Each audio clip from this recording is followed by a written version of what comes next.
For most of my life, I thought I was chasing success. Looking back now, I don't think I was.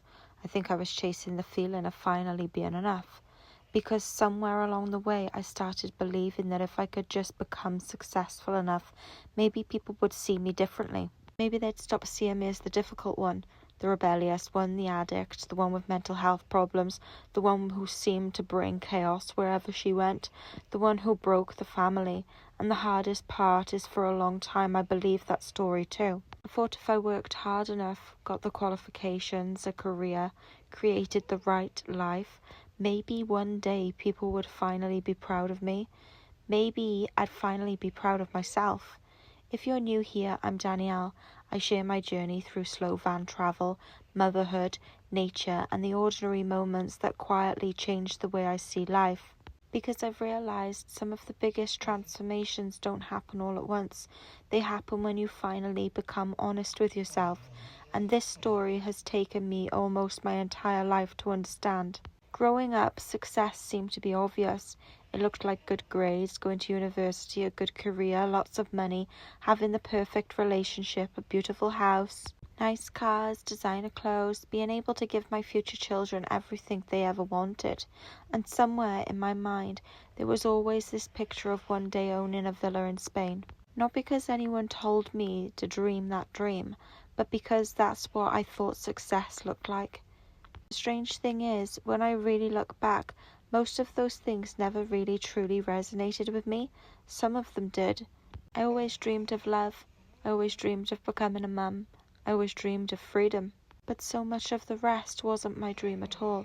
It was simply the life I believed I was supposed to want. I don't think I ever stopped to ask myself who decided that, because when we're children, we don't usually question the map we're handed. We just assume that's where we're supposed to go.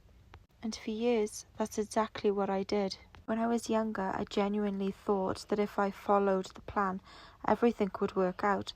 I'd get the qualifications, build a career, meet the right person, have children, earn enough money, and somehow life would finally feel complete. I didn't question the plan because it was all I had ever known.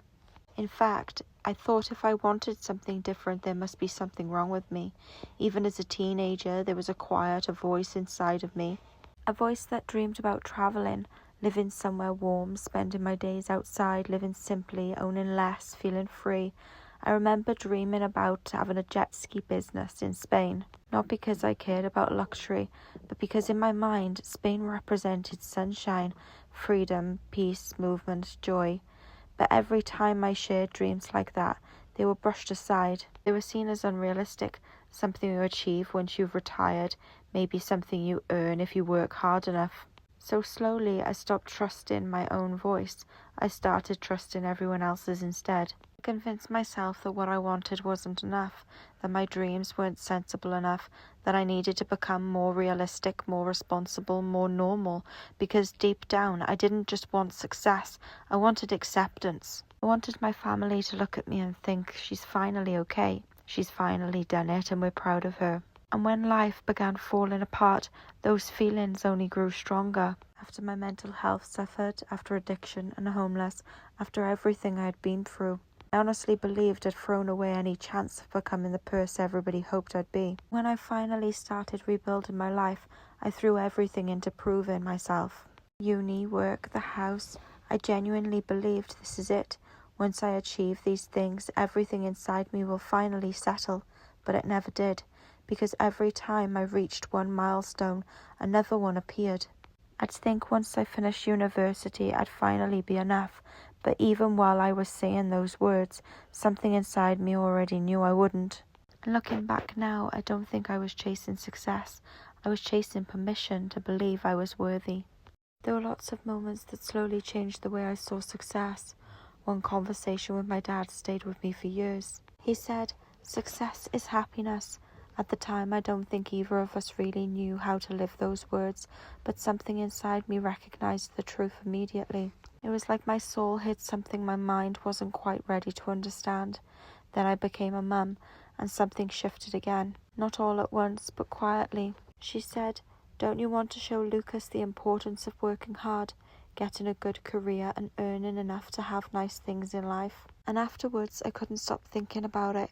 Not because it was a bad question. It wasn't. It was the same definition of success I'd grown up with. The same one I'd spent years trying to live up to. But when I imagined Lucas looking back on his childhood one day, I realized something. I didn't picture him remembering how much money I'd earned, or the car I drove, or the job I had, or how many qualifications I collected.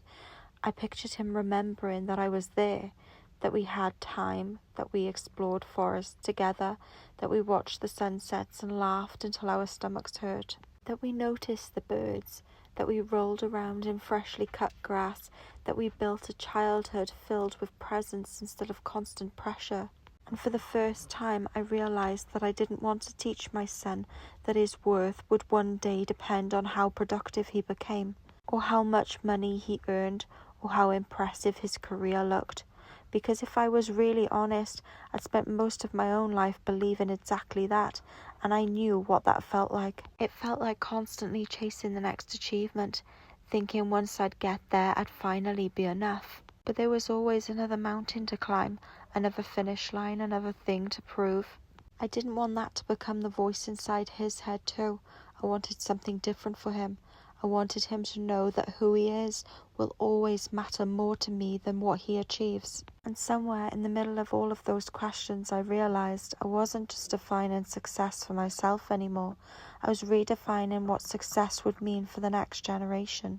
People often ask me why I want to live in a van, why I dream about Spain, why I don't seem interested in climbing a career ladder anymore. If you'd asked me that a few years ago, I probably would have told you it was about freedom. But I don't actually think it is. I think it's about something much deeper.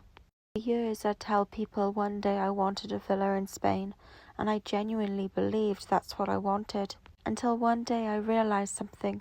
The dream was never about the villa. The villa was just a symbol. What I really wanted was to wake up slowly, to drink my herbal tea outside, to feel the warmth on my skin, to hear birds instead of traffic, to have time, to move with the seasons instead of the clock, to feel peaceful and present, and to feel alive. The building was never the dream, the feeling was. And once I realized that, everything changed, because I stopped asking what do I want to own and started asking how do I want my life to feel. Then traveling changed everything again. When we came home, I honestly thought I'd got it wrong. I'd broken my foot, we'd been ill, the dogs had nearly died. I was exhausted, mentally, physically, emotionally. I wasn't dreaming about mountains anymore. I was dreaming about a bath, a warm meal, some rest. So I got the house, and for a while that's exactly what I needed. But once I'd recovered, something inside me began restless again. I'd take the van out for a day, sit quietly, watch Lucas play, watch the dogs sleep in, watch people come and go, listening to the rain on the roof, and I'd feel something I'd been missing, not excitement or adrenaline, but recognition. Like some forgotten part of me was quietly saying, there you are. That's when I realized I hadn't been searching for the van or Spain or a house. I'd been searching for a feeling I'd spent years believing lived somewhere outside of me, in achievement, approval, success, when really it had been waiting for me inside a life that finally felt true. Looking back now, I don't think success has anything to do with how much money we earn, or the qualifications on our wall, or the car we drive, the size of our house. Those things aren't wrong. For some people, they genuinely are part of a beautiful life. But I realized they were never the thing I was actually searching for. I wasn't searching for the achievement. I was searching for peace. I wasn't searching for approval. I was searching for belonging. I wasn't searching for success. I was searching for the feeling of finally being enough. And the biggest surprise of all was realizing that the feeling didn't arrive when I achieved more. It arrived when I stopped abandoning myself. When I stopped trying to become the version of me I thought everybody else would finally approve of, and started becoming the version of me that felt true. Today, success looks incredibly simple. Success is waking up excited for an ordinary Tuesday. Success is having time to notice the birds, to drink my herbal tea slowly, to watch Lucas become fascinated by a stick in a forest, to watch the dogs run through the sea, to sit in a van while the rain hits the roof, to have enough, not everything, just enough. Because for years I thought more was the answer. More qualifications, more money, more proving, more achievement. Now I'm far more interested in less. Less rushing, less pretending, less proving, less abandoning myself, less stuff, less belongings, and more living, more noticing, more presence, more truth. Sometimes I wonder if nobody had ever told me what success was supposed to look like, would I have ended up exactly here anyway? Would I still have dreamed of sunshine, adventure, motherhood, nature, a slower life? Maybe, maybe not. The little girl who dreamed of Spain was never dreaming about the jet ski business or the villa. She was dreaming about how she wanted to feel. Safe, free, peaceful, alive. And I think that's what we've all been searching for. Not the house or the job or the money. Not even the dream itself, but the feeling we hope those things will finally give us. The life you're searching for isn't actually a place. Maybe it's the version of you that no longer needs permission to live it. So maybe the question isn't what does success look like?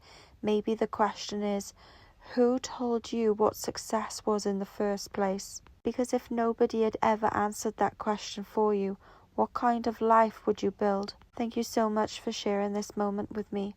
If this video gave you something to reflect on, I'd genuinely love to hear your thoughts in the comments. Until next time, keep looking a little closer. I'll see you in the next one of The Wildlight Way.